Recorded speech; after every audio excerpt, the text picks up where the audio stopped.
What's up?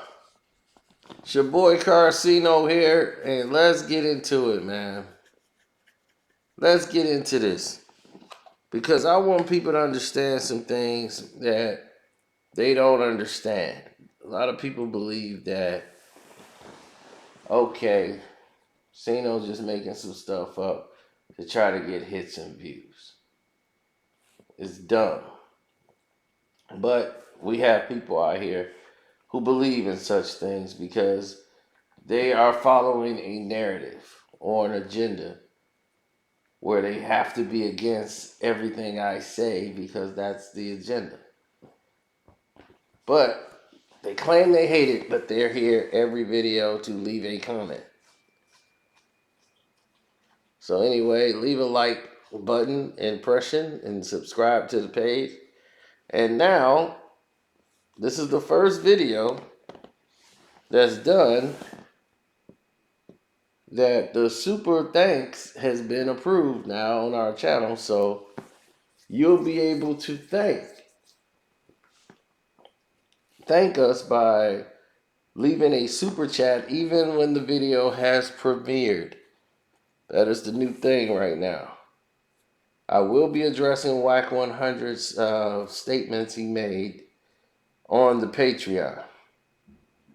Believe me, you're not going to want to miss that. Oh, you ain't going to want to miss that. That one might change a little bit. You know, like, that might change some things once I get to opening my mouth. But that's not why we're here right now. You know, dealing with the wicked of the world, the wicked people, and the BS you gotta face. Everything's like trials and tribulations. Now, I saw a video that was quite similar to a lot of other people's videos that said Biggie didn't like Mase. And I'm like, man, didn't I see somebody make this video already? And sure enough,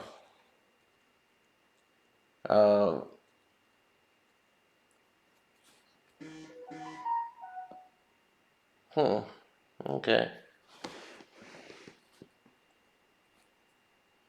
There was a video made saying that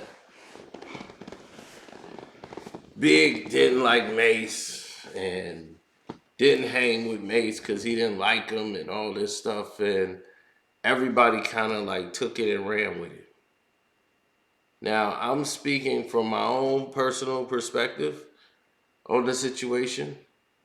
If someone else said this is what they believed happened or whatever because they were there and they was around Big, that's their opinion and that's what they believe.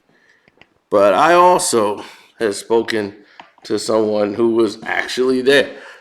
And according to them, they disagree with that analogy because it was concerning them.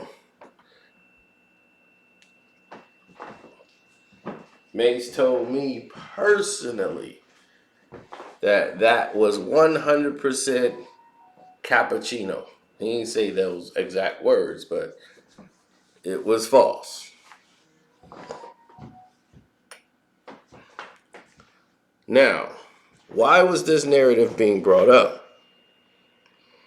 Or even brought to the table that, oh, they don't like each other. What was the point?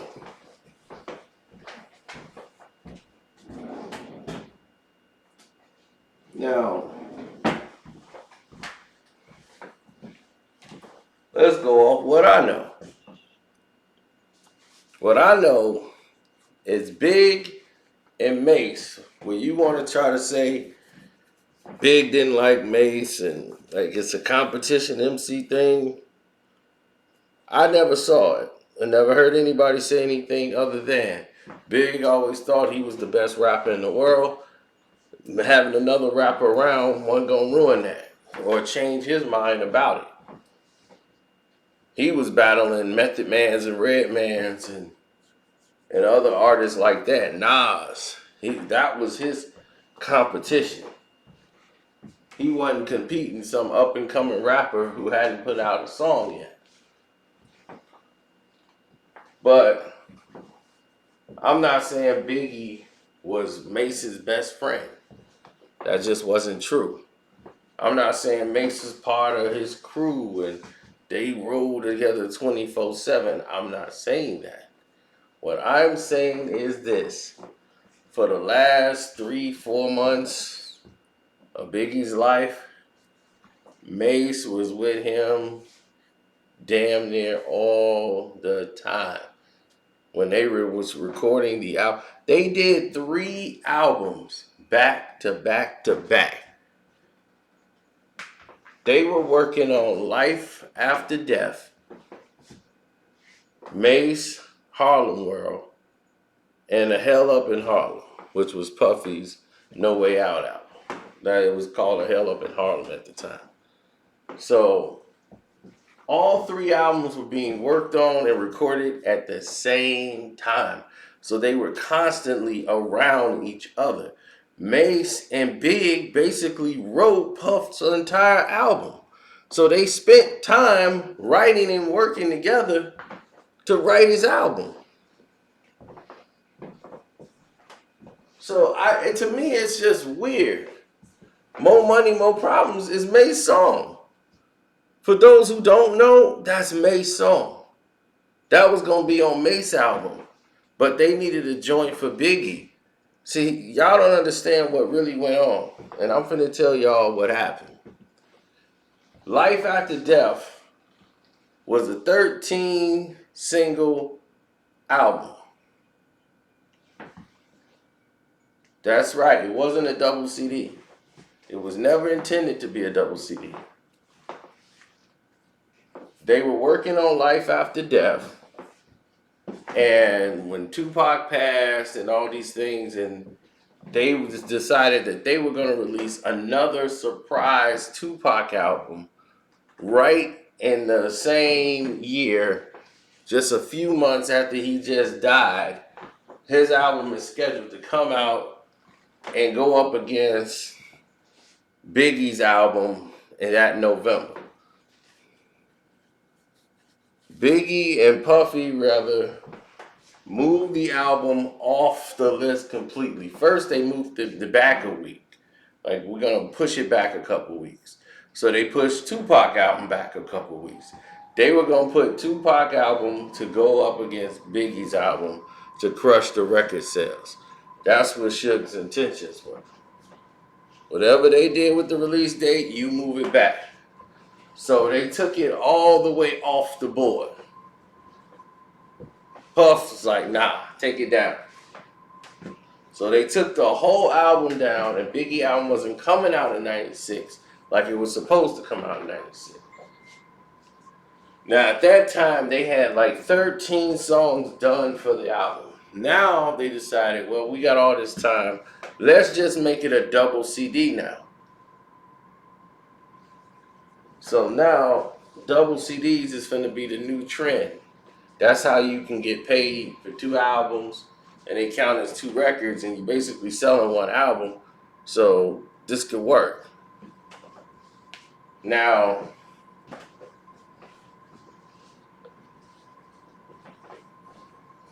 with all of these things transpiring,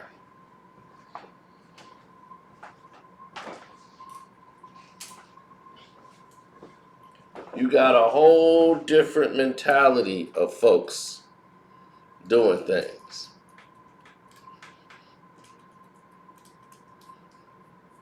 Whole different mentality of people working and doing things. Now, what does that mean? You got all of these great hip hop minds. That's like kind of saying the Lox and Jadakiss went around. You know, I just strongly disagree with that. I mean, Mase disagreed with it, but he had told me that personally. I totally believed it from the jump that was incorrect. Now, somebody else was there and they said, hey, when I was around, I didn't see him or whatever. That's on them. That's their perspective. That's their, vantage point from what they saw it as because they was there. But what I'm giving you is fact also. Now, Biggie's album wasn't coming out yet, so it was pushed back. Mace's album is supposed to go, the rollout they wanted to do was have Biggie come out, then it was gonna have Puff come out, then Mase, then the Locks, then come Black Rob. That was the order they had all the albums coming out back to back to back to back. So the marketing plan was already set up to launch the new Bad Boy for the whole year. That's why 97 was basically dominated by Bad Boy. Now, things of this nature started to change because while they was working on these songs, Big needed more commercial hits. And More Money, More Problems, that was a monster. That was a monster. And Big knew that. Puff knew that. So instead of Big being on the song featuring Big on the record, and it's on Mase album, they just moved that straight on over to Biggie album.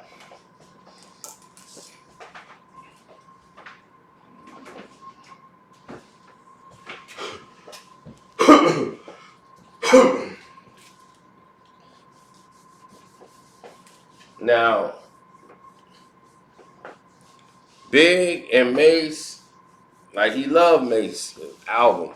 Mase album was damn near done at that point. I think he probably had a couple songs he added on after the fact, but his album was done.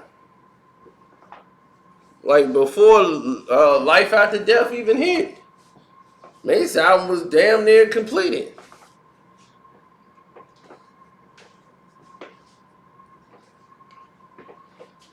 Then I remember like what he said.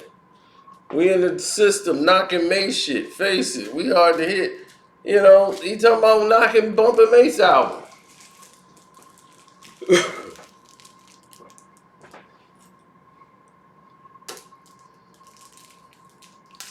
Before Life After Death hit, Biggie's in the video for Puffy and Mace's debut video, Can't Nobody Hold Me Down.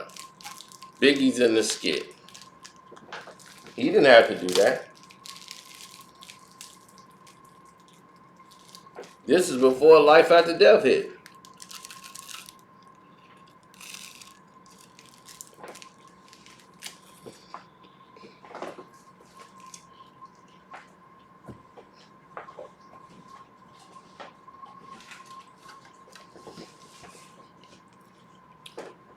So for anyone to say, oh, Mase wasn't there, he ain't real, and blah, blah, blah.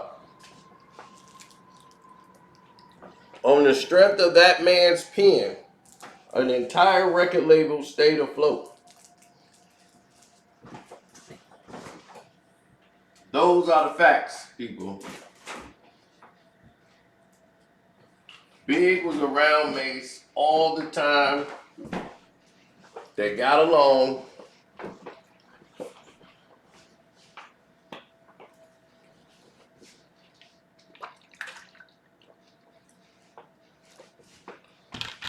They done been on trips together,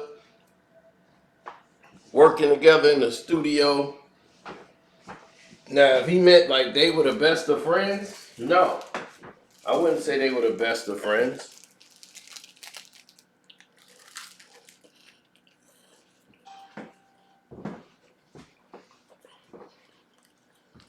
I don't agree with that analogy.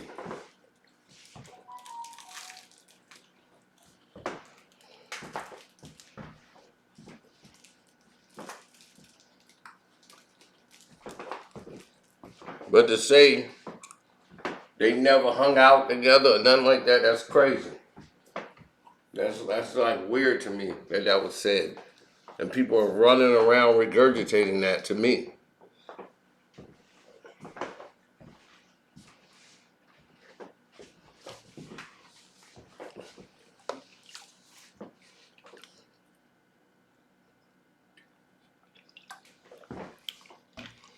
So I hope this answers y'all question whenever y'all bring that back up.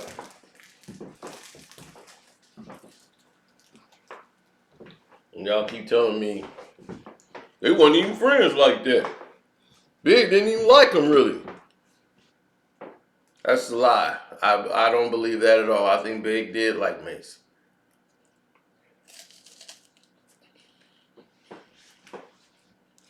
Then that's like saying he really didn't like Jadakiss in the live.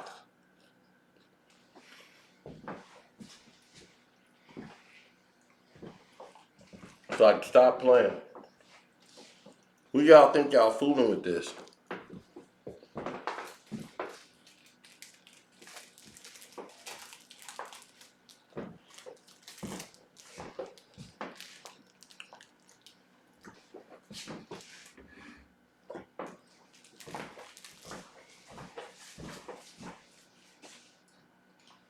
Well, damn. Look at the Locks album. Look at Puffy.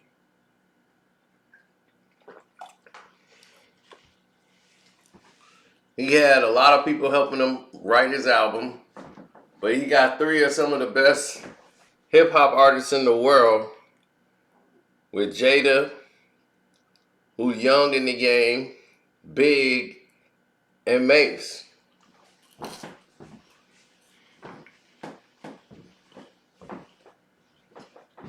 You can't help but sound cold.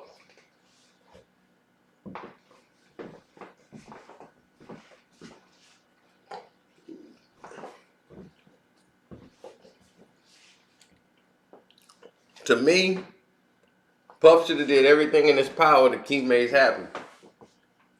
Because the whole persona of P. Diddy and all of that, that's the character Mase made you. Or any song you was featured on, you was on there and trying to be hot because of Mase's pen.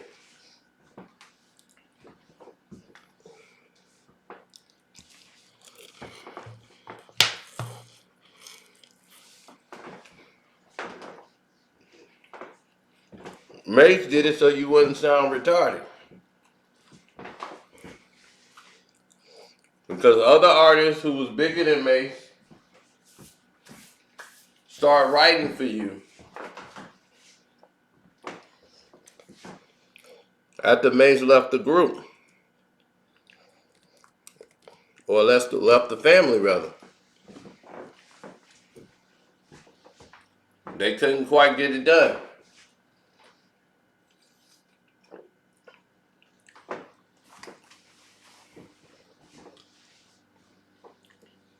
They didn't know how to write for you.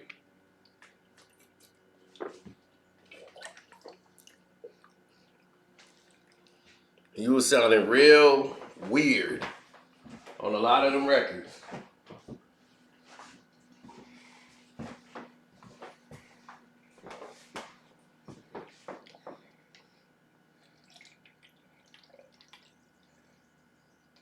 Then you got Nas trying to write something for you, and it don't work.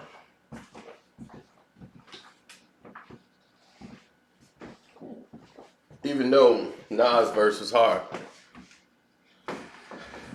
My chest, what he said, my arm got quotes that Christ wrote. Evil men sacrifice goats. I spent my life under oath.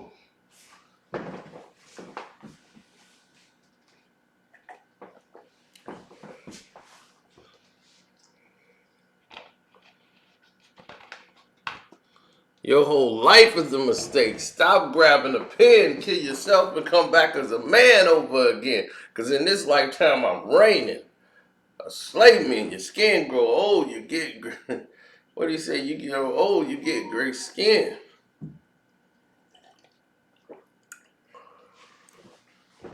Man.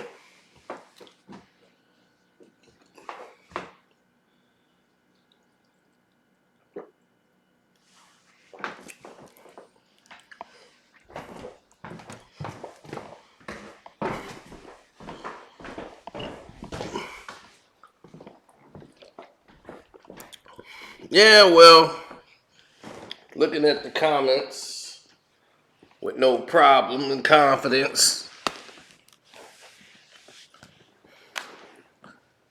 My thing is, to a rapper today, I really would ask them before they even do anything, why do you want to be a rapper? And if it's to get some money, quit rapping. I'm serious, just quit. Don't try to spit a bar. Don't try to say a note. Just quit. Because you're never going to accomplish a damn thing in this game. Just quit. Everybody who came in because they wanted to get money, where they at now? Jay-Z didn't want money. He wanted to be a boss.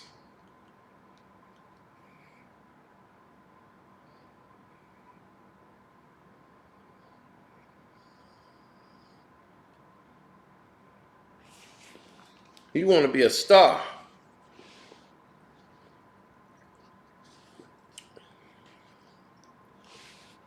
Puffy wanted to be rich and a billionaire, but he didn't want to really be a rapper. He was just using that to build his personality, his character, and it was built off Mace's pen. Mace said, hey, I want my publishing. You should have had that ready for him. Like, oh, yeah, here you go, bro. You want to buy it? Yeah. It's yours. You deserved it. You earned it. Because my whole Diddy persona is what you wrote in those songs.